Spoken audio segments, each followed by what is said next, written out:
اللہ تعالیٰ نے کائنات میں نشو و نما کا ایک تدریجی نظام قائم فرمایا ہے۔ چاند جب طلوع ہوتا ہے تو بڑا چھوٹا سا دائرہ محسوس ہوتا ہے، پھر اس کی نشو و نما ہوتی ہے تو ایک بڑی روشنی کی صورت میں وہ سامنے آتا ہے، لیکن پورے عروج کے بعد پھر وہ ڈھلنا اور گھٹنا شروع ہوتا ہے، پھر آہستہ آہستہ اس کی وہ عروج والی روشنی ماند پڑتی ہے، اور کچھ دن اس پر ایسے آتے ہیں کہ بالکل دکھائی نہیں دیتا۔ سورج کی شعاعیں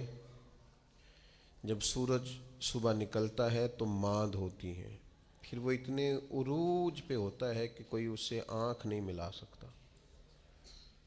لیکن شام کو پھر وہ اپنے زوال کو دیکھتا ہے۔ درخت ایک چھوٹے سے پودے کی صورت میں ہوتا ہے، کبھی کبھی یوں بھی لگتا ہے کہ ہو سکتا ہے کہ تیز پانی آئے یا آندھی آئے تو اس کو جڑ سے اکھیڑ دے، لیکن پھر وہ جب پورا جوان ہو جاتا ہے تو پھر بڑے بڑے طوفانوں میں بھی کھڑا رہتا ہے، پھر اس کا بال بھی بانکا نہیں ہوتا، لیکن پھر ایک وقت خزاں کا آتا ہے جب اس کے پتے جھڑتے ہیں، جب پرندے اڑ جاتے ہیں، جب بلبلیں اس پر بیٹھنا چھوڑ دیتی، پھر کوئی کوئل آ کے اسے کوئی گیت نہیں سناتی۔ پت جھڑ کے موسم میں، زوال کے دنوں میں وہ بہت ساری آوازوں اور بہت سارے مہمانوں کو ترستا ہے۔ اللہ تعالیٰ کا حکمت کا نظام ہے، اس نے تدریج کی ہے اس نشو و نما میں۔ بس یہ 2-3 مثالیں دی ہیں، زیادہ بھی دی جا سکتی ہیں۔ اسی طرح اللہ تعالیٰ نے حضرت انسان کو بھی پیدا کیا ہے۔ وہ جوان آدمی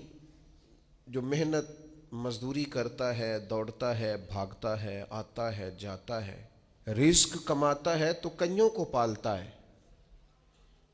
یہ جب بالکل چھوٹا تھا نا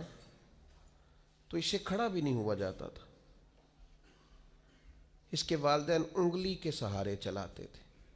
آج جو کئیوں کو کھلاتا ہے کما کے اللہ کی توفیق سے، ایک وقت یہ تھا کہ یہ اپنے ہاتھ سے لقمہ اٹھا کے منہ میں نہیں ڈال سکتا تھا، اس کے ماں باپ اس کے منہ میں لقمے ڈالتے تھے، اس کی ماں اس کے لیے خدمت کرتی تھی، پھر اس کو عروج ملا، پھر اس کو باکپن ملا، پھر اس نے دنیا دیکھی، پھر اس نے دوڑنا بھاگنا دیکھا، پھر اس نے بڑی بڑی گاڑیاں چلائیں، پھر اس نے بڑی بڑی ٹرینیں چلائیں، پھر وہ پائلٹ بنا، اور اتنا بڑا جہاز منوں ٹنوں کے حساب سے وزن لے کے یہ اللہ نے اس کے قبضے میں دیا، یہ لے کے گیا بھی، یہ لے کے آیا بھی۔ جوانی عروج والی اللہ نے عطا کی، لیکن پھر وقت ڈھلا، پھر واپسی شروع ہوئی، کالے بال سفید ہوئے، سیدھی کمر ٹیڑھی ہونے لگی، اٹھتے ہوئے گھٹنوں میں درد رہنے لگا۔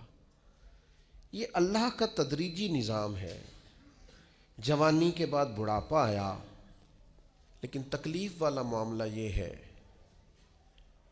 کہ وہی شخص جس طرح اللہ ماشاء اللہ جوانی میں خود بھول گیا تھا کہ مجھ پر کبھی بچپن بھی تھا، میں کبھی کمزور بھی تھا، هل اتى على الانسان حين من الدهر لم يكن شيئا مذكورا، انسان پر ایک وقت وہ بھی تو گزرا ہے جب یہ کوئی قابل ذکر چیز ہی نہیں تھا، اس کا نام تک نہیں تھا۔ جس طرح جوانی میں یہ بھول جاتا ہے نا مجھ پر بچپن بھی تھا، اسی طرح جب یہ بوڑھا ہوتا ہے تو بعض اوقات بچے بھی بھول جاتے ہیں۔ ان کا خیال ہوتا ہے کہ شاید ابا ہی بوڑھا ہوا ہے، دادا ہی بوڑھا ہوا ہے، ہم نے شاید نہیں ہونا۔ وہ بڑی جلدی بوڑھوں کو سکریپ کا مال بنا دیتے ہیں، ان کے لیے چارپائیاں سٹور روم میں لگ جاتی ہیں، ان کو کہا جاتا ہے کہ ابا کو ایسی کی اس لیے ضرورت نہیں رہی کہ گھٹنوں میں درد ہے، ان کو یہ کہا جاتا ہے کہ چونکہ ان کا سامان ہی مختصر سا ہے لہذا بڑے کمرے کی حاجت ہی نہیں ہے۔ دھیرے دھیرے بزرگوں کے ساتھ لوگوں کا رویہ سخت ہے۔ اللہ تعالیٰ نے والدین کے سارے حقوق بیان کر کے پھر آخر میں فرمایا کہ دعا مانگو، حقوق بھی ادا کرو، بازو بھی کھلے کرو، پیار بھی کرو، خدمت بھی کرو اور دعا بھی کرو کیا دعا کریں؟ فرمایا وَقُرْ رَبِّ ارْحَمْهُمَا، مجھ سے کہو، دعا کرو میری بارگاہ میں، کہو رب ارحمہما، یا اللہ ان دونوں پہ رحم فرما، کما ربیانی صغیرہ، جیسے انہوں نے مجھے بچپن میں پالا تھا، ان کی خدمت کرو اور پھر میرے حضور ان کے لیے التجائیں بھی کرو۔